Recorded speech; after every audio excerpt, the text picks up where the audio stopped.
Hey, happy Monday.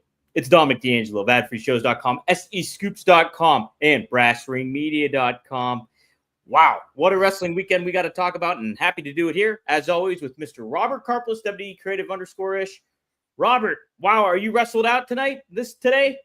What? No, I'm good. I'm glad. I don't know what Brass Ring Media is. I'm not associated with anything other than me being here for this exciting show today, because I'm a gentleman that believes in wearing sleeves, and I Yeah. feel like the fine folks at Brass Ring Media believe otherwise, and I don't want to be caught up in your weird cult. We will say hi to some of the folks joining us here. Cammy Star says, time to recover from a wrestling-filled weekend with some R&I about the wrestling-filled weekend. That's exactly right. E highlighting the big news story of the weekend. Marcus retained. Woo, Marcus D'Angelo, the rightful IWC high stakes champion.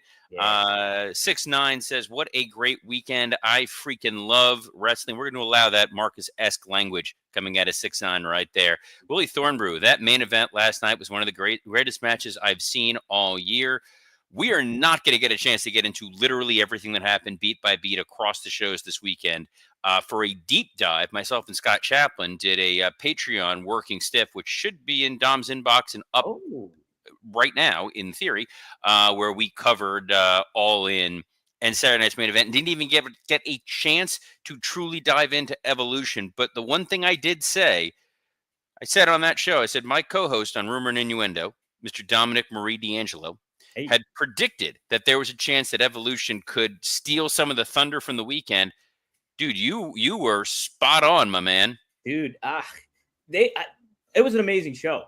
We'll dive into it here a little bit later on, but man, I loved it, and I really do think it stole the wrestling weekend for several reasons in a lot of ways. So, but Robert, I mean, let's get to it, man. We got a lot to cover, and we'll start it off at Saturday night's main event.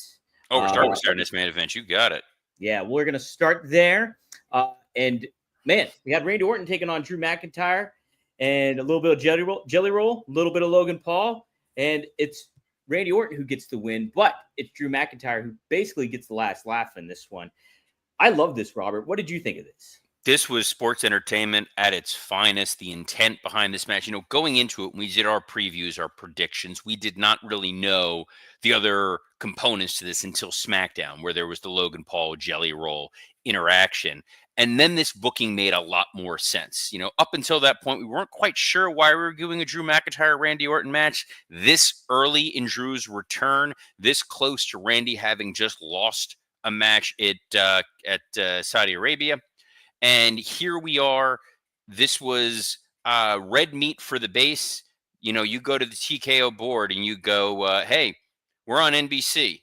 You got Logan Paul. You got Jelly Roll. They're going to be ringside, and it's going to set up a tag team match for SummerSlam.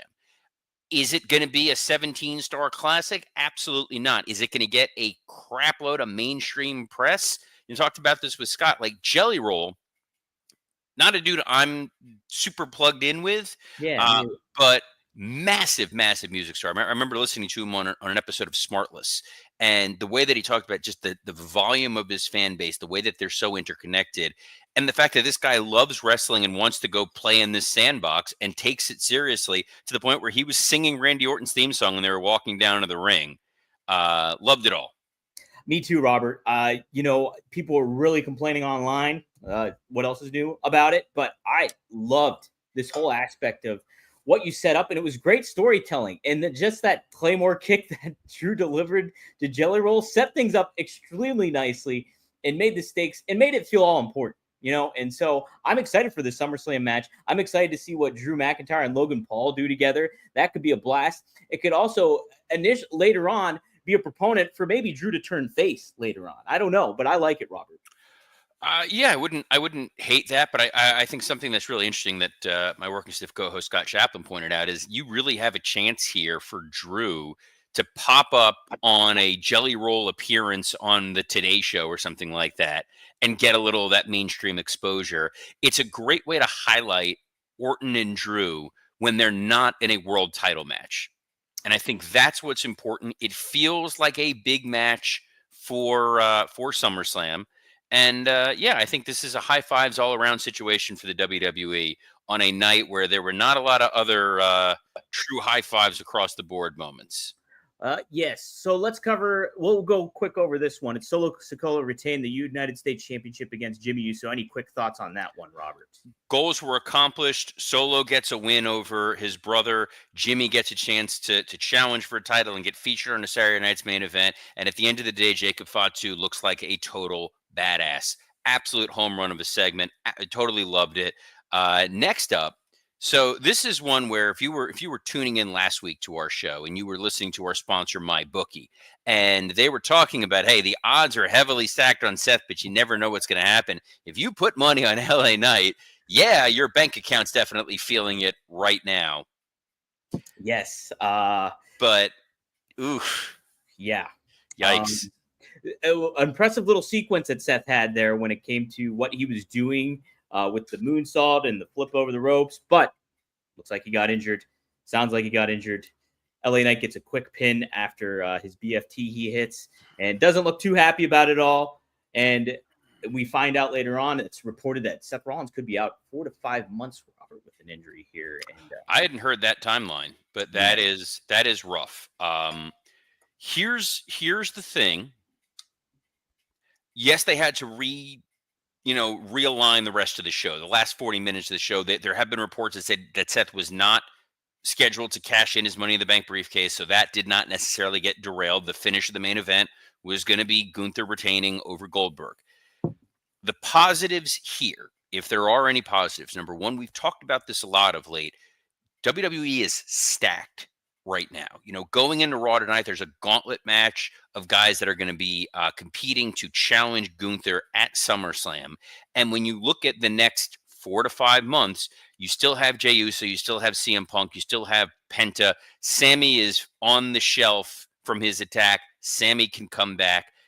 They're going to be okay. You have a year to cash in that Money in the Bank briefcase. And because this is a leg injury, easy for me to say, you can still have Seth on TV. You can still have Seth with Paul Heyman seconding Braun Breaker and Bronson Reed as a dominant force in the company. They're out for revenge. They're going to take out LA Knight. They're going to take out Jey Uso. They're going to go after CM Punk. My guess, my prediction, if I was the Oracle here, is that they're going to call an audible and we're going to get Punk and Gunther at SummerSlam. Yeah, I mean, I could foresee that too for sure happening. Yeah, really unfortunate for the Seth injury. I do think it is a good chance and moment for both Bronson and Braun, particularly, to really make the most out of this in an unfortunate situation. But I mean, if I were WWE, I would leave Seth off air for a while. I would just leave him go. This happened. It's unfortunate. Get him out of there a little bit. I just really don't think ultimately Heyman and Seth were clicking really at the moment, and more of the focus was going to seem to be leaning towards Braun and Bronson, and that's at least what the crowd wanted. So I would get him a little time away and see what happens. I think that would help Seth out ultimately in the grand scheme during this unfortunate time. Oh, I don't know. I think Seth Rollins in a bejeweled wheelchair. I don't know if I want to see that. I think him in a bejeweled wheelchair with Bronson Reed rolling him down to the ring to talk, I think makes a lot of sense. I think it'd be really interesting.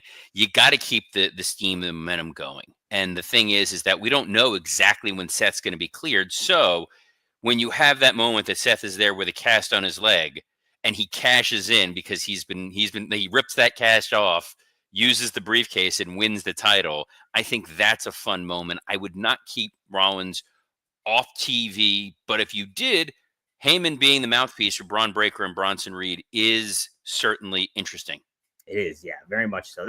But to your point, like they got so much talent on the roster that they're able to make the most of whoever they decide to put. They can pivot, and the main event, your boy Bill Goldberg. Right. I like this, Robert. I know Goldberg 58, but they played the hits. And, he didn't hit them as well as he used to hit them. But I think Gunther was the perfect opponent for him. My nostalgia fix would want to see Goldberg win that championship and tie it into the World Heavyweight Championship he previously won. But this makes a lot of sense. And I thought it was a great finish, and I loved the speech Goldberg gave afterwards. And I think it was appropriate for Saturday night's main event. What a great send off for Goldberg, and what a good show for WWE. I think that night. Yeah, this was probably Goldberg's best match in a very long time. It was not embarrassing by any stretch of the No, imagination. There was no Shawn Michaels in Saudi Arabia moments that really happened there. Gunther understood the assignment. I think Gunther bullying Goldberg's son was a nice moment. Them letting Bill get the spear and jackhammer was fun. Yes, his post match promo got cut off. If anything, I would have made it a complete Peacock exclusive. Just keep it running on there. Shift your audience over to the post show to hear Goldberg's retirement speech. It's like they went to commercial, they came back. I get there was a lot of chaos going on, so I'm going to give them a little bit of a mulligan for this. But Bill going into what felt like an Oscar acceptance speech after was also strange. I loved it. I loved what he had to say, and it reiterated why I love Goldberg so much. I mean, it's initially the body language, the presence that he gave off, the charisma and the strength and power, but like ultimately, I like him as a person and what his values are. So I appreciate what Goldberg had to say, and it was a good send off for fans of Bill Goldberg. A nice touch on using Dillinger to knock on the door, having Charles Robinson be the ref, having Ernest Miller and DDP and the Steiners. That they did right by him. We gotta get to All In before we're all out of time. See what I did there? I did. We'll lightning round it, Tom, because there's about 75 matches. We're not doing the pre-show. No. There's a lot of matches here. We had kicking it off. Oh my gosh, help me out here, Robert. I'm pulling up the link right now. It was the Ops taking on the Death Riders and Gabe Kidd. So fun 6-man tag to start off the show for the most part. The two things that left me the most surprised, and not in a great way. Number one, I would not have beaten the Death Riders via pinfall or submission in this match. You still needed to keep them viable going into the main event. And knowing that it was going to be a chair attack on Samoa Joe, you could have done a DQ finish. You could have had Gabe Kidd, who's supposed to be the wild card, the lunatic, the crazy guy, grab a chair, assault Joe, get the DQ. I didn't love the stretcher job only because it quiets your crowd. And you have a white hot audience. They're really excited. This is your WrestleMania. And then we're going to use serious voice. And we hope Samoa Joe's okay. And we apologize to you fans for the heinous actions. Like it just took too long when you want to keep that momentum going. Yeah, Robert, this was a good opener. I really liked it, but yeah, I was looking at the time starting it off, and I'm like, man, they're like 20 minutes into this match, and like it's still going on. And I think the aspect is you're thinking how long this show is gonna be when it's all said and done. And I love the match, but yeah, I'm with you on the stretcher job stuff and kind of toning down the crowd. Plus, you have another stretcher job later on in the show too. You did. I mean, look, I like the idea of, hey, we got to neutralize Joe. We want to highlight the fact that the Ops are not going to be a factor in the main event. But you could have had him jumped in the back after and maybe have the same effect. I think when it comes to stretcher jobs, the audience just is sitting quietly, either worrying, is this real, knowing it's fake and getting bored by it. It just kind of, on a show like this, you want to keep the momentum going. Absolutely. Well, let's see if they kept the momentum going with this Casino Royal Gauntlet match here. It was MJF winning the whole thing, squeaking out a win, stealing a win from Mark Briscoe on Roderick Strong. We had a few surprises with the Gun Club returning, Juice Robinson showing up, and the Gates of Agony making an appearance. But that was basically it for the surprises. But what do you think of this hit match here, Robert? Right guy won. It was a good match. I just think there was too many instances throughout this match where it was one-on-one, where you had 13, 14 guys and everybody was laying outside the ring dead. I made this joke to Scott. I said it was like watching an old kung fu movie where they fight one at a time. Yeah. And the women's Casino Gauntlet, I think, did a better job of integrating 4, 5, 6 people at the same time than what you saw on the men's side. This did go a hair long. The lack of a big surprise, I think, annoyed the audience a little bit. Like there were certain moments where it was like, oh, here comes Josh Alexander. He's a good, talented guy, but it's like, are we really, or Roderick Strong? Are we really getting super excited about him? It was nice to see Juice Robinson back. I was surprised that the Guns were there, since it seemed like they were potentially going to be WWE bound sooner rather than later. But MJF winning by stealing the win from Mark Briscoe and getting the pin on Roderick Strong was the right storyline beat for this. The only thing that bugged me, Excalibur is probably the worst announcer of all time. Oh my. Um, this, to peel back the curtain, uh, it is a scripted program. There is a run sheet in front of them where they know what's going to happen beat by beat, moment by moment, next entrant, things like that. There was a moment where MJF is trying to unmask Bandito, which is a callback to what he did to Mystico. Mhm. And then it ultimately got stopped because Mystico came out. Excalibur so over-explained and telegraphed this moment where he's like, oh, he's doing what he did to Mystico. And you see what, and oh, by the way, Mystico is going to be in this match. And oh, here he comes. It's like, trust your audience. We're going to put 2 and 2 together. We're going to realize this is a callback, and what a great heroic moment for Mystico. Instead, you had to talk all over it and prove you're the smartest guy at the commentary booth. Didn't love that. I mean, the match was a lot of fun. Good action and everything to that effect. And yeah, you called the finish with MJF winning this whole thing. And so, and I think it was a good thing to steal the win off Mark Briscoe. Furthers their feud together. So I was for this too, Robert. What I wasn't for, which was a shame, Adam Cole relinquishing the TNT championship and potentially teasing a retirement. We don't know what's going to happen. It's reported he got a concussion. Looked like it was against Kyle Fletcher on a collision match of all things. And so we get a fatal 4-way with the TNT title coming up. But what do you think of Adam Cole? And what he had to say, Robert? So I'm going to say this. Yes, I know I've been critical of Adam Cole on this show in terms of what he's done in AEW. I was a big fan of what he was doing in NXT and the way that he was positioned there. I just find with him, his style is such that he doesn't wrestle to his size. And because of that, he winds up taking certain bumps and being put in certain situations that are not conducive for his body type. And it leads to a number of near injuries and injuries. As much as it pains me to say it, I really hope this is his retirement, just because every time he's back now, there are always these risks. There are always these concerns, and then he's on the shelf for a while. So the company can't invest in him long term as an in-ring performer. And much like I advocated for Bryan Danielson to ultimately retire, it doesn't become fun watching a guy who's suffering these sorts of quality of life injuries only to come back. I think there are roles and positions and opportunities for Adam Cole within AEW. He's obviously a guy that they're going to want to keep around in the front office capacity. I would say use him as the Ring of Honor general manager. He's a great mouthpiece. He's a guy that can really contribute to the company overall. This match, I don't understand what they did. And here's why. I understand, hey, we're in Texas, we want to give you a feel-good moment. They gave you a lot of feel-good moments on this show. Dustin Rhodes competed on the Ring of Honor pay-per-view the night before, and he won. He competed on the pre-show with Sammy Guevara. So they already got their cheer, they already got their moment, they already got their win.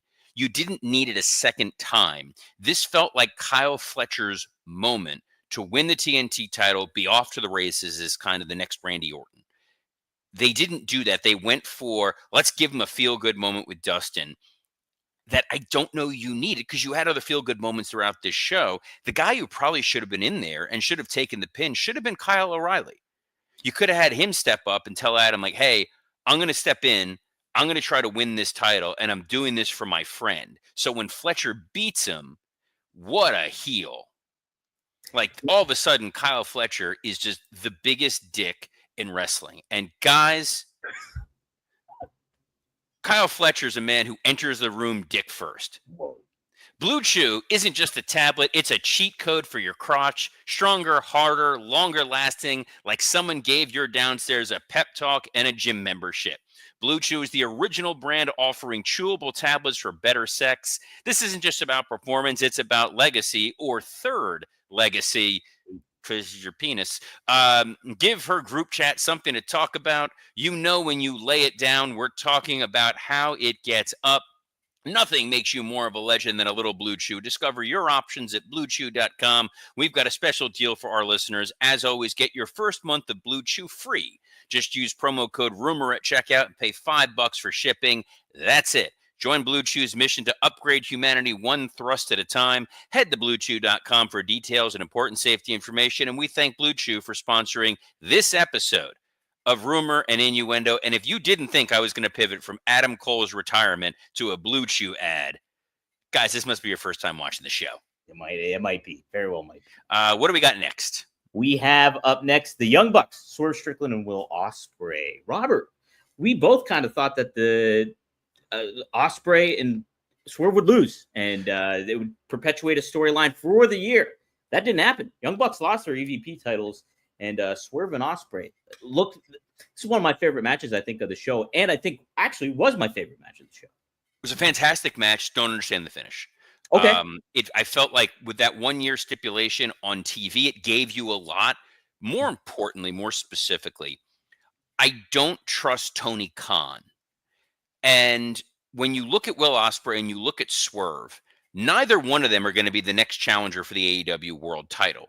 And if they're not, you're going to be calling it, well, what are they doing? What is their focus? Are they given momentum when they're not challenging for the world title? Similar to what I talked about with Drew and Randy Orton, by putting that 1 year moratorium on them being able to challenge for the AEW world title, it makes it clear why they are not challenging for the most important belt in all elite wrestling.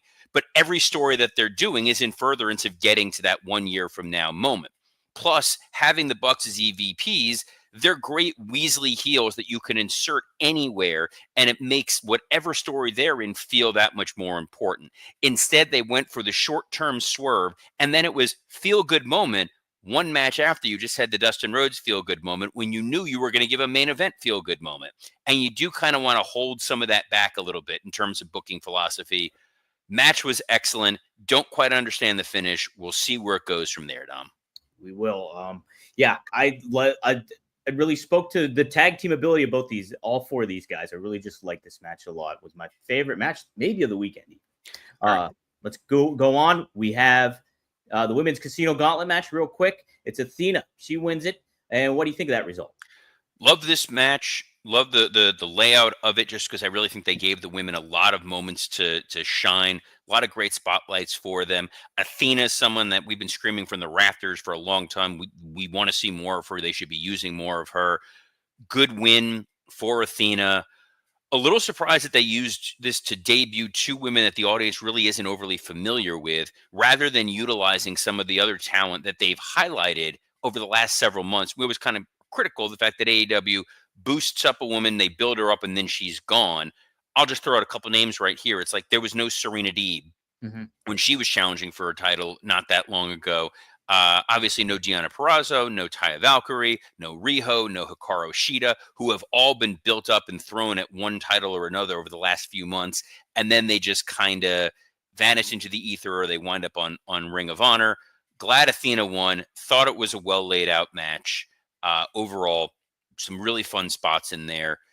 We got 7 minutes. We got to roll it on. We got to roll. It's a tag team championship match. Hurt Syndicate, Jet Speed, and the Patriarchy. The Hurt Syndicate retain, defeating Jet Speed and the Patriarchy. The big story afterwards, Edge returns, Cope returns, and saves Christian after he was turned on by the rest of the Patriarchy. What'd you think of this story building and moving forward here with this, Robert? Little surprised Hurt Syndicate won, not disappointed by it, but just now that they're still tag champions, who are the number one contenders that are a strong babyface team to go try to bring them down? That's a little surprising. It's why I thought that Jet Speed were going to win this match. That being said, I want to be Shelton Benjamin when I grow up. That dude just turned 50 last week, and I wouldn't be shocked if you told me he was 25, the way he wrestled in that match. There were some unbelievable spots. Did it go a tad too long? Maybe. FTR involvement at the end to get to the Patriarchy turn, to get to the Cope return. Great pop for Cope, though he did do the Jeff Hardy return, where he ran to go get responses, saving Christian only to say, go find yourself. I like that, because we get a build for a couple weeks. I think getting Edge and Christian versus the Patriarchy to then get Edge and Christian versus FTR, that's all super fun. Willie Thornberry does point out a great Harley Cameron return with the mask. Thrilled to see her back. Yeah, good to see her even back. In that capacity. Love it. Absolutely. Hey, we had a women's match still. It was Toni Storm and Mercedes Moné. It's Toni Storm who defeats Mercedes Moné in what was a big match here. What do you think of the result here? I don't like this, Robert. I don't like the result. Didn't love the decision. Loved the match. Loved the entrances. But across the board, they really outdid themselves production wise in terms of how they laid out, making some of these entrances feel really special, really epic. Made use of a big cavernous stadium to make it feel huge. The problem that I have here is Mercedes has lost, and yet she still has all these other titles that now feel even lesser than because she couldn't win the big one. Mhm. So I would have rather seen her win and then do the heel thing of just relinquishing all the other belts, saying none of these mean anything to me anymore. This is the only title that matters. And now she's a heel for devaluing titles that she held. And you want to see whoever wins those belts get revenge on her. Instead, it's Tony wins, and now Mercedes is going to go defend the TNT title again or TBS title against whomever. And it's, well, who's Tony necessarily going to face? Yes, Athena has that casino contract, but I don't know where we necessarily go from here versus Mercedes could have won. You got Willow, who's ready to go. You got Chris Statlander, who's floating around there. They just debuted some folks. We'll see. We'll see. I don't like it, Robert. It puts them in a bad position. Makes Mercedes feel less than, and she should be your top star right now, I think. And Tony Storm already is your top star, so you don't got to worry about her. Yeah, Tony could have survived the loss and come back, but it's right. Kenny Omega, will he survive the loss to Okada in this unification match, the Unified Championship? It is Okada that wins, and what you predicted, Robert, and this does make sense in comparison to the Tony Storm match. It did. I think the challenge for this match, number one, you're comparing it to their previous matches, which were some of the greatest matches of all time. Mm-hmm. So even if they're amazing, they're still going to be kind of like, it's Godfather 3, for lack of a better, term here. It was better than Godfather 3. Though Jim Ross was veering into Sofia Coppola territory. It was great that JR was back. He was not the greatest on commentary. It was like he was back, he was happy he was back, but he wasn't necessarily totally focused and plugged in on the match. That being said, really strong match, really, really good match. Under any other circumstances, probably would have been a match of the night kind of contender. The finish coming out of nowhere, just because they do so many. Oh no, here comes the Rainmaker. Oh no, here's the one winged angel. Here's this, and then oh wait, that was the pin. Which minor nitpick. Excellent match. Excited to see where they go forward with Okada. The big surprise takeaway is it did not feel definitive because even post-match, you still had Okada kind of messing with Kenny, kind of messing with Kota Ibushi. So what they were trying to bill as the final showdown, I don't think this is the final showdown between these guys, Dom. And our main event was definitely not the first time ever we've seen these two guys in a Texas death match. No, that is correct, Robert. It's Jon Moxley. It's Adam Hangman Page. And man, what a bloody battle it was. Lots of interference coming into play here. Hangman Page becomes your new champion after buckshot lariating Moxley on a bed of nails and then hanging him out to dry with a chain that Swerve Strickland gave to him.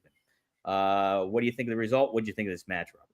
So it wasn't a match. It was a stunt show with a lot of big beats, which is kind of what you got at the end of WrestleMania 40. And I'm never going to begrudge them for doing a big sports entertainment-y thing. It was feel good. You had your moments. Ospreay comes out. He gets taken out by Gabe Kidd. So those guys can go and do whatever they're going to do. Yes, it was the second stretcher job, but it was another reason to make these guys seem, vicious.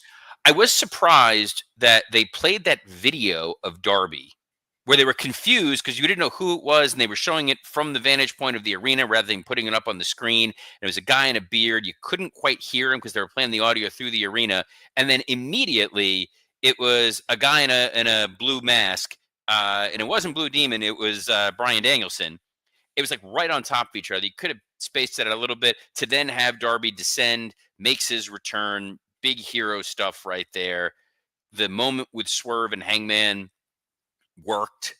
The finish, to a large extent worked. Kudos to Jon Moxley for tapping out rather than passing out. Right. Yeah. And the panic that he showed too. It was a cowardly, like he's freaking out and immediately tapping. He turned purple. I'm guessing he found a way to choke himself. But right guy won, right moment won. You're now going, hey, let's see where this goes from here. You can pair Darby with Moxley going forward, which works. You've got Will Ospreay and Gabe Kidd doing their thing, and MJF's got that contract, and it's going to be hunting down Hangman at some point in time. But it was happy, happy, joy, joy when that show was over. Well executed episode of All In. Well executed episode of Rumor and Innuendo today, Dom. We will be back tomorrow to talk about the fallout from Raw tonight and where they're going with the world title situation in a post Seth Rollins world. We didn't get a chance to talk about women's evolution in depth. We will try to touch on it tomorrow. So on behalf of the man that for some reason everyone in the comments is just baffled at how shaved your head is right now as opposed to normal, the bolder than normal Dominic D'Angelo, I'm Robert Karpolis. Best of luck in your future endeavors. I just want to do Ricochet proud, everybody.